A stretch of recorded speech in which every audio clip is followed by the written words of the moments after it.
xalqın milliyi, mənəvi dəyəri yaşadan, inkişaf etdirən onun dilidir. Tək sərvət insandır. Xalq dövlət üçün yox, dövlət xalq üçün olmalıdır. Müşkətxoru, oğrunu, qəhrəmanı bilmək öz xalqına xəyanət etməkdir. Bizim üçün ən böyük sərvət müstəqil Azərbaycan dövlətidir. Arzularına sərhəd qoymayan insan azad ola bilməz.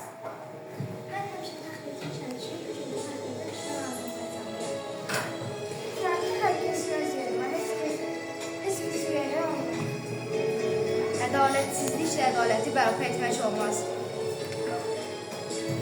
Heç bir ölkəni özünə düşmən hesab etmir. Müstəqillik bizim ən böyük sərvətimizdir. Ağıl olan yerdə zora ehtiyac yoxdur.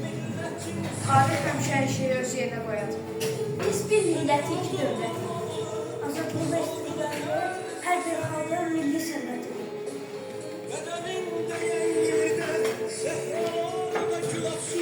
Xalq bir çox xüsusiyyətləri ilə təminli, sərvət və dünya xalqları ilə fərqlənir.